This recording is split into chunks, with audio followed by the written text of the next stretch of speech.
All right, hello CSL, and welcome to another episode of the Choke City podcast. So today we got part 2 of the East versus the West Showdown. If you haven't listened to part 1, make sure to go check it out. We talk about what it is, the rules of the East versus West Showdown, and the Western Conference roster. Today's podcast is all about the Eastern Conference roster. And with me, I'm talking with Marcos, who's the GM of the Philadelphia 76ers. Welcome, and how's it going down in Brazil? Oh, thanks. Thanks for the warm welcome. I love to be part of the Choke City podcast. That's no offense to you, John. You did a great job in your podcast, but this one is the best one. It has the best name. I think John knows that too. So. So here in Brazil, it's been crazy because of COVID stuff and everything, but it's fine. We're managing as well. Awesome. Always good to hear.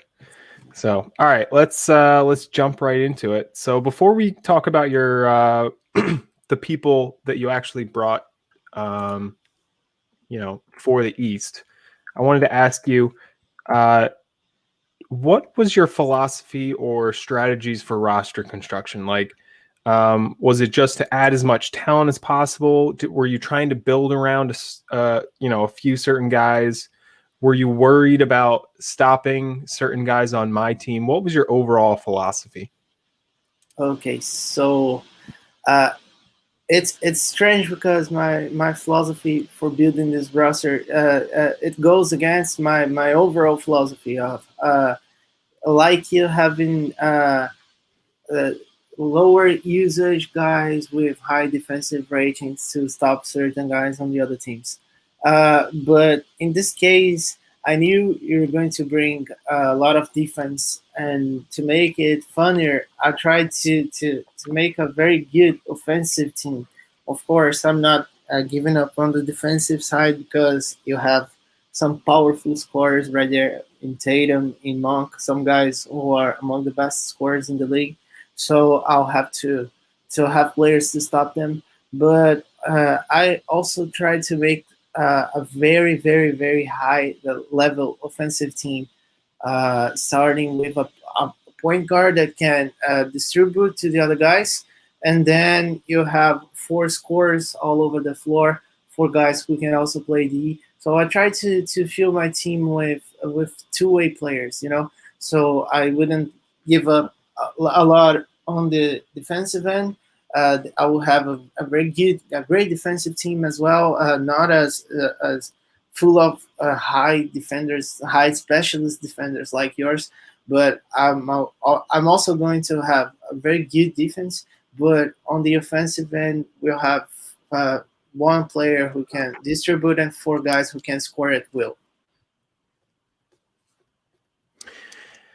Yeah, I'm looking at your roster here, and there's not a single player that isn't a two-way player. Yes. You didn't. I guess you could argue Lonzo Ball is more of a defensive, but if you're looking at ball distribution and what he brings to the offense, not necessarily in scoring, but Yes. with Yes. like dishing and setting up teammates, he's still considered a two-way player. And maybe Stanley Johnson Jr. is more of an offensive guy. Great on the glass. He doesn't bring as much defensively, but that's just about it. Every other single player, like there's no specialists on your team. Yeah. Yeah. So whereas mine's full of defensive specialists because I'm trying to stop some of your guys. So all right, let's get into your lineup. Let's start with your starters here. I'll go through them real quick, and then why don't you just briefly tell me why you picked each of the guys. So let's start with your starting point guard is Lonzo Ball, who's obviously the point guard for the 76ers. Yes, You're very familiar with him. Your shooting guard is Trae Young, one of my favorite players in the CSL. Small forward, Brandon Ingram from the Bucks. Power forward, Ben Simmons, who's arguably the best player in the CSL. In my opinion, he's the best player in the CSL. and mine as well. And then you have it center, who's, if Ben Simmons wasn't the best player in the CSL, this guy is Anthony Davis. Sure. So the roster, it's obviously starts with Lonzo Ball. Consider other players to start for our team, like Alfred Payton. He's really playing well. I consider starting Trey Young at point guard. But what I try to do is I have a really good offensive team in Philly. We're doing very good with Murray, with Wagner, and that starts always starts with Lonzo's playmaking ability.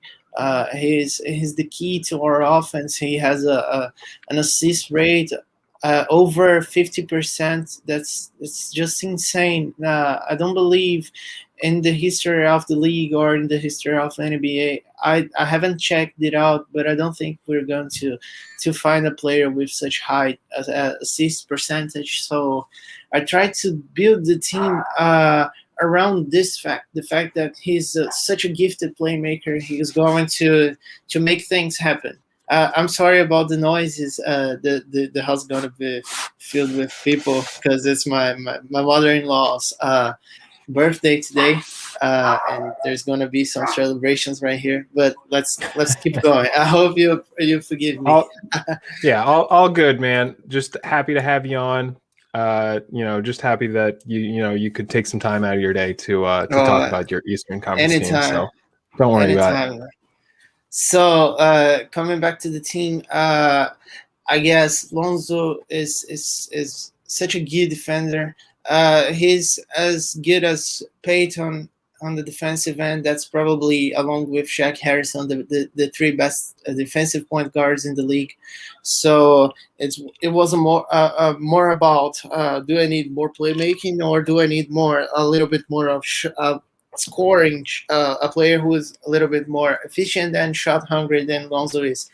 So I opted for the playmaking because I have Ben Simmons and I have Anthony Davis down low, and they are going to benefit so much of Lonzo's playmaking ability, of his ability to drive and dish the ball. And I think this is going to let them score at will with more easy, especially Anthony Davis, who isn't a shot creator at the sense of the word, you know. So that's my choice for point guard, and that's who I'm starting to build my roster around, you know. Yeah, you had mentioned that he's got like a 50% assist percentage, which is just insane. Yeah. In this game, he might have an assist percentage up at around like 80-90% playing with guys, because Simmons and Anthony Davis don't really need point guards to generate points. But given a point guard with his kind of playmaking ability, I'll be very interested to see how much they score and with what kind of efficiency and stuff. Yeah, that's the point. The point is I'm trying to prove something here. If he puts five high usage guys, four actually high profile scorers around Lonzo, can he make them better than they are overall? You know. So if he has the ball, if he's truly the playmaker, if he's truly making things happen for our team, can those four guys elevate their game even more because of it, or doesn't he? He just won't be the difference between great players having great games or great players having even better games, you know? Yeah, definitely. So as I look at your second unit here, you got De'Aaron Fox at point guard, Dante Exum at shooting guard, Otto Porter at small forward, Zion Williamson at power forward, and DeAndre Ayton at center. Honestly, that team might be just as good as the Western team that I'm putting out there. I look at those guys. Were you worried, or are you planning to going forward? Like, are you going to try to offset guys like Simmons and Davis, with some of these other guys, or are you just looking to like dominate for those 32 minutes that Simmons and Davis can be on the court and let Williamson and Ayton kind of do their own thing for the other 16 minutes? That's a very good question. I haven't really thought about the depth charts or anything like this, but I think Zion and Nathan are going to be as good as a pair as Davis and Simmons are. So I don't think there's a need uh, to play those guys for the those guys. I mean Davis and Simmons for the all 48 minutes, because when you look at the second unit, it's as cohesive as the first one. So we really don't need to stall any starter to play along that second unit, because it might in theory it works as good as the first one by itself, you know. Yeah, I agree. It's an embarrassment of riches there. What was your thought process there for bringing De'Aaron Fox and Elfrid Payton along? You already have the super good defensive guy in Lonzo Ball. What was your thought process? Why bring De'Aaron Fox, he's still a very good defender? He's a little bit gifted more offensively shooting, and then Elfrid Payton, who's he's the closest thing I remember when I drafted Shaq. Shaq was, when I was looking at his potentials, he was very close to an Elfrid Payton type clone. There's some differences, but obviously Elfrid Payton's a monster defensive point guard. My thoughts overall were to have a great shot creator, the great facilitator. Sorry, in Lonzo. Then you have a fantastic shot creator if facilitating isn't working, in the Aaron Fox. And then you have a guy who's going to defer to the other guys, probably because, of course, he's the alpha in Cleveland. But when you look at this roster and you look at his own ratings, his scoring rating, his passing rating, it probably means he's going to defer more to the other guys than try to do things himself. Because Lonzo isn't going to defer to the other guys properly. He's going to pass the ball more. He's not going to attempt many shots, but that doesn't mean he doesn't want to have the ball. He doesn't need to have the ball to be effective on the offense. And Peyton, on the other hand, he doesn't have to do this. So if Lonzo, the thought is, if we're going to a 7-game series and Lonzo isn't working as the starting point guard, I can slot Peyton there, as he's going to be a better, a lower usage guy, and he's going to defer more to guys like Trae Young and Brandon Ingram and even Ben Simmons, who can create for the first unit.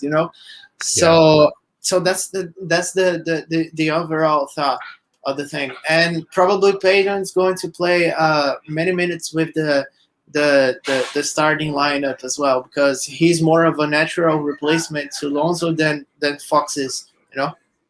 Yeah, and I'm so used to playing Elfrid Payton and Otto Porter as their longtime kings. I'm kind of mad at Ryan for trading them to the East before I could put them on my team, because both of those guys would definitely be on my team if they were out in the West. So, all right, let's get into the guys you left out, because to me that's just as interesting. So I wrote down some of these names. You can let me know, why you left them out. I mean, really, you're picking. You had an incredibly stacked team, so we get that.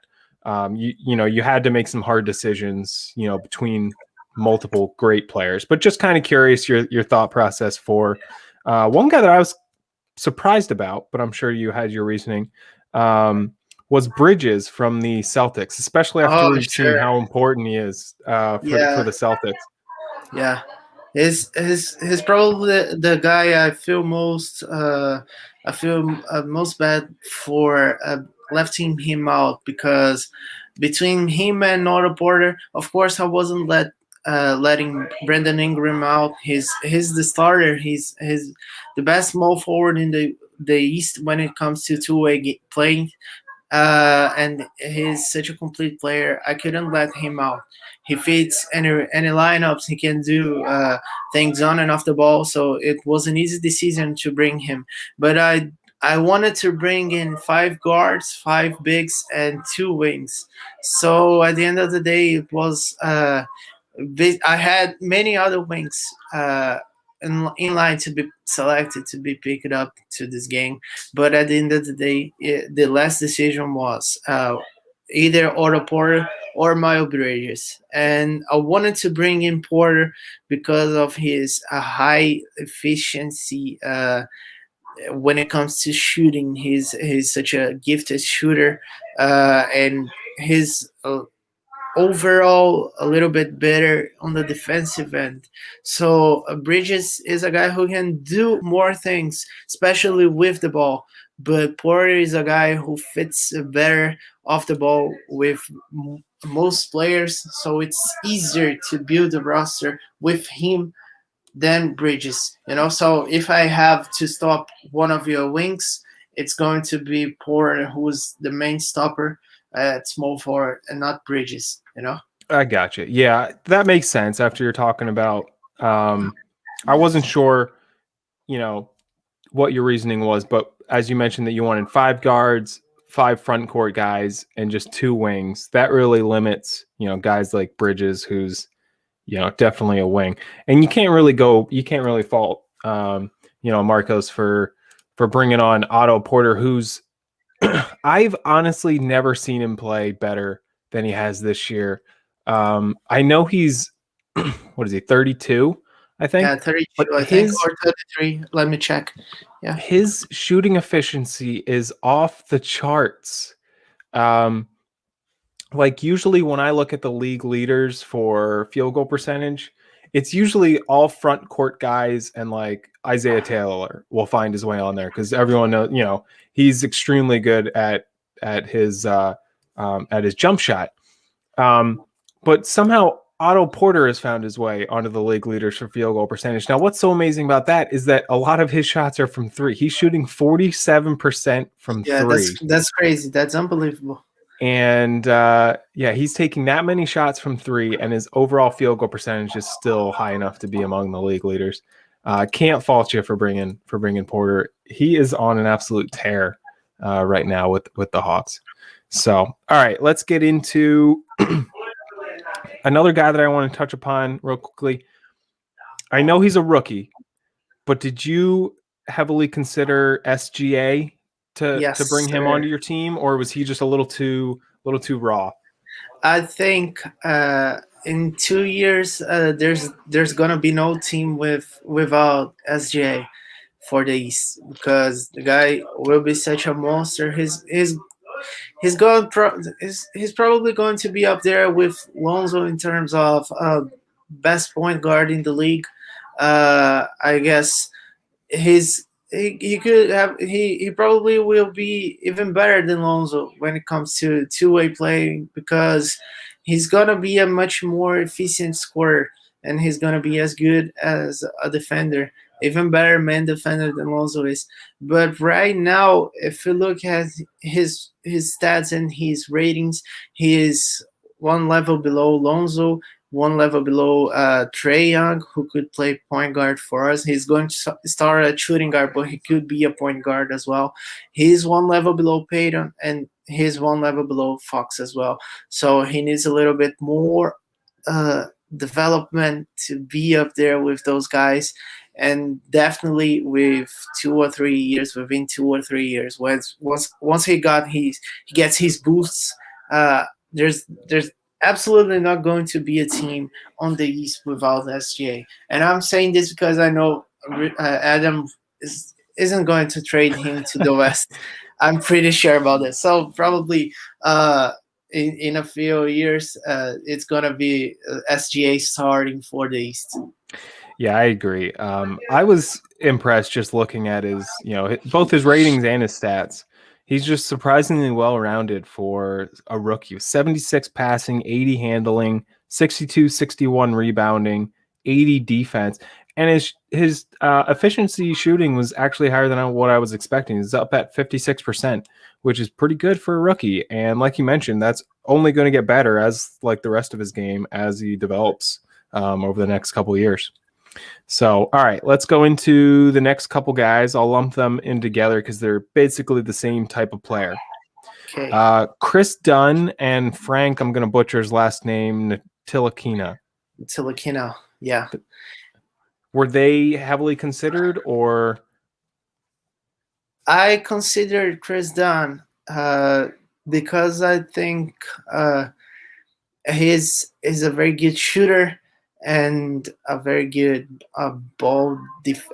not on ball defender, but he's Yeah. great. Yeah, he's a very good ball thief, and he's good at reading passing lanes and everything like this. But I'm more of a defender, a defensive guy than steals or block guy. So he was considered along with Frank M. Let's call him this. but at Smart the end move. of but at the end of the day, I wouldn't bring any of those guys in because I feel there are better options when it comes to personal man defense, and that's very important when you're facing guys such as Malik Monk and Jason Tatum and even Shaq Harrison, who is a very good offensive player. You can't have any holes in your lineup when it comes to defense. I know you have one in Malik Monk. Is not a great defender, but he's offensively so gifted that it doesn't matter. It doesn't really matter if he's on the low end of defensive side, you know. But Yeah. We. Sorry, I no, was go just on. going to say, yeah, we don't have the offensive superstars that that we don't have nearly as many offensive guys out in the West as you do in the East. So for someone as talented offensively as Monk, I know he's got a little bit of a hole in his defense, but I couldn't not leave him. I Well, couldn't not bring him along. definitely, you have to take the risk of someone like Trey Young dropping 50 points on his head because he can't defend. But on the other end, he's probably going to drop 30 as well. So it's worth it. Yeah, and I know you didn't.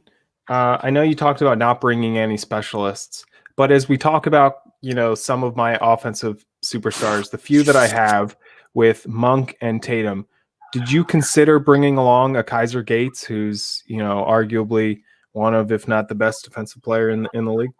No, sir. I'm sorry, John, about this, but like I told you, I was focused on bringing two-way players to my roster, and therefore I couldn't bring Kaiser because he isn't going to add a lot offensively. He's efficient, he's very good, but he doesn't add shooting. He doesn't add spacing, and I thought guys like Porter made much more sense in terms of being as good defensively, but much better offensively, much easier to fit around the other players. Gotcha. Yeah, no, that makes sense. Just not enough offense. What about Zion Williamson's front court partner JJJ, who's putting up almost identical numbers to Zion in the season so far? Was he close to beating out SJJ, or? Actually, he was the next guy in line for a big for a rotation place in my squad. When it comes to bigs, of course, I told you I was going to bring in 5 bigs, and the final decision, which wasn't easy as well, was to bring either SGG or JGG. But at the end of the day, I opted for SGG because I love his ability to draw fouls and to rebound the ball like a monster. He's a monster on that rebounding department. So I thought it made more sense to bring a guy like him and have let him play along a guy like Alonso, who's not going to let players drive past him that easily, so he doesn't have to defend the ring. He doesn't have to protect the ring as much, and he can focus on being the monster that he is offensively. Of course, he can backfire and he can shoot like 40% for the game, but I think he's a better piece right now, at least right now, when while JJJ isn't fully developed. I think he's a better piece for us. That makes sense. So, is there any other player that comes to your mind that you really struggled to and ended up leaving off the roster that you wanted to talk about? Oh, I have. I actually made the list of players I could bring in and opted for the 12 There's plenty of other guys, that I have written down that we could talk about, but I did promise to, Keep it short. keep it short because I know it's Sure. your mother-in-law's, birthday. So I'll just go through a list of guys. You let me know if there's any guy specifics that you were close to bringing that ended up not that you want to talk about. We got the Pacer twins. I'll call them with Patton and Ojolai. Yeah, I consider those guys, but I thought Patton was a little bit. Uh, he wasn't up there with, for example, SJJ in terms of rebounding, so I left him off because of this reason. And Sammy also, he's a very good glue guy, but I thought there were other better options when it comes to wings and Porter especially, and Bridges as well. So I wouldn't bring him in before Bridges, you know. Gotcha. And what about the guys on the Heat? Kyle Kuzma and Dennis Smith. Kyle was definitely considered. I really didn't consider Smith much because I don't think he has an elite skill or something you can uh, point out as the reason he's in the roster. There are better players. There are better scorers. There are better playmakers. There are better defenders. He is very good at what he does, but he isn't on the level of the players that are on this roster when it comes to having such unique skills, gifted skills, either as defenders, scorers, playmakers, efficiency, or whatever. You know, so he wasn't considered, but Kyle Kuzma was because he's a very gifted scorer and he's a very nice rebounder as well. But like Sammy, he wouldn't be able to join us before Porter. So yeah, he got left out. Yeah, he's very talented offensively too. Yeah, What about Chris Middleton? I know you left him off. Was it just a matter of like him just being a slightly worse version of Otto Porter, or definitely. because Yes, yeah, you said it all. He's another Porter who's slightly worse at stealing the ball. He's a little bit higher volume shooter when it comes to 3 point attempts, but I think Porter just brings more than Chris Middleton does overall, especially on the boards and when it comes to steals and blocks. yeah, and there's no shame in that because Porter's going to go down as one of the all-time great wing defenders and two-way Yeah. players. What about a couple Sixers in Jamal Murray and Wagner? I consider those guys as well, but like I told you, I was trying to make a roster full of two-way players. So there was a lot of emphasis on the defensive end. We had lots of guys who could score as well, who could be great scorers. I mean, how can I have? There's for example Dante Exum and there's Jamal Murray, and both are great scorers. Probably Murray is a little bit better as a scorer, as a shot creator than Action means, but Action is much better on the defensive end. So there was no comparison when it comes to when you add the defensive side of it. And the same for Wagner. He's a very gifted scorer. He's a very gifted rebounder. But at the end of the day, I could only bring one of those players in Wagner or SGG because I wanted my front court to have lots of defense And at the end of the day, I opted for SCG's higher free throw rating and free throw percentage as a something that can fall off on the guys or anything like this. Yeah, his foul drawing ability is, second to none really in the entire CSL, which is mind blowing because his rating isn't that high. But Yeah. so okay, the last couple guys, Milos, and what about Corey Joseph? I Corey Joseph was hard to leave out as well. He's a very good player, very gifted. His definition of a two-way player in this league. But I thought the Aaron Fox deserved the nod over him because he's a better shooter overall, and he's going to be easier to fit in the lineup. And Corey Joseph isn't that easy. He didn't bring any shooting, and I was in need of shooting. Of course, we have Porter. Of course, we have Young. We have Ingram who can shoot, but we needed another shooter, an extra shooter in case those three are off. And Fox added more shooting than Joseph, so he got the nod.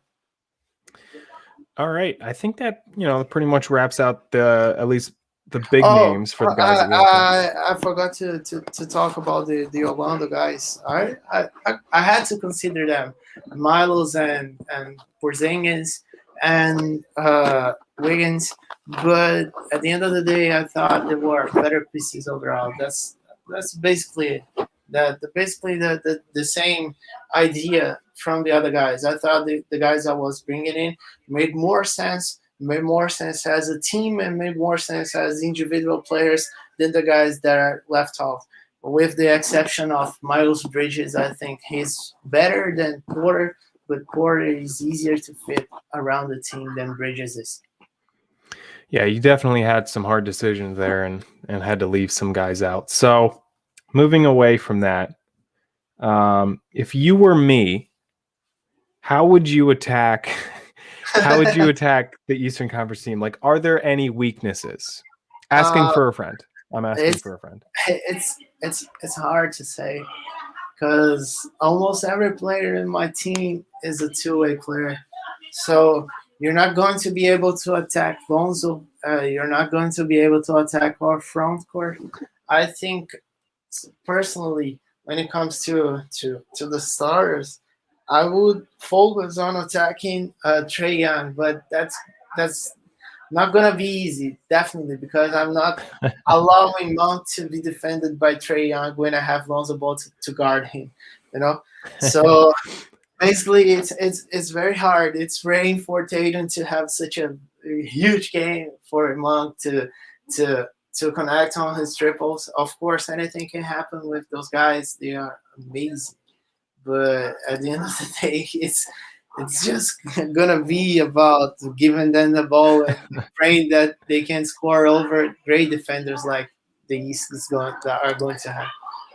So you're telling me I'm gonna have to injure some guys when the refs aren't looking. That's pretty much my game plan. but so. I think if you ask around in the league, at least 28, 29 of the 30 GMs will tell you that the East has more talent than the West. So it's much easier for me to do my job than for you to do yours because of this. Hey, miracles can happen, and sure. One can dream. So it should be a lot of fun here. So yeah, I'll wrap it up so you can get back to your your celebration with your mother-in-law. Thanks again for taking the time to come on this Choke City podcast. It's always a pleasure having you on. So yeah, thanks for coming on. And just for our listeners, so this is part 2. And the next one will happen after the showdown. And then we'll just talk about the game. I might have on, a couple people and we can just dissect the game. And that one will be a lot of fun. We'll just look at the box score, talk about what I did terribly wrong, who I should have brought instead of some of the other guys.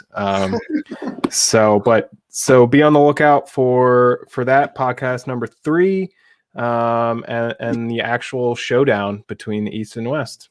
Anything to add, Marcos? No, just thank you guys. Thank you for listening, and have a great night. All right. Thanks for coming on, Marcos. Bye bye.